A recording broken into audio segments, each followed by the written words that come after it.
Hello everyone, কেমন আছেন সবাই? আই হোপ সবাই ভালো আছেন, আমিও ভালো আছি।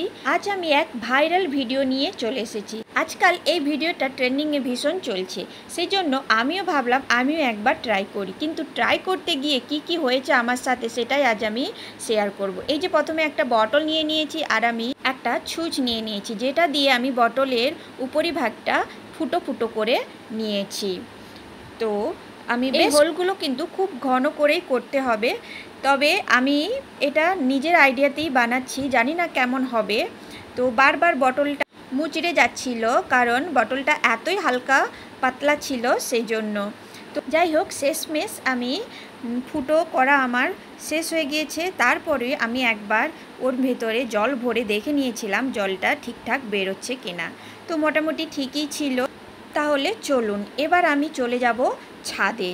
তো তার আগে একটু মেকআপ করে নেব। এই যে আমি মোটামুটি সিম্পলভাবেই মেকআপ করে, যারা আমার ভিডিও রোজ দেখেন তারা নিশ্চয়ই জেনে থাকবে আমি বেশি মেকআপ করি না। তো চলো আর কথা বাড়িয়ে লাভ নেই, আমি ছাদে চলে এসেছি আর এই যে বটলটা ভরে নিচ্ছি। এরপরেই আমি এই যে শটটা করে নিচ্ছি। কিন্তু বিশ্বাস করো এটা খুবই ইজি ছিল না, আমি একবার দুবার ট্রাই করার পর এই এতটাই করতে পেরেছি। তবে হ্যাঁ, একটা জিনিস আমি ভুল করেছি, এটা দিনের আলোতে করার জন্য, সেই জন্য আমার এই বোতলের ফুটো দিয়ে যে জলটা বেরোচ্ছে সেটা ভিডিওতে ভালো করে বোঝাই যাচ্ছে না। তাই আমি বলবো ভিডিওটা রাত্রে বানানোই বেস্ট।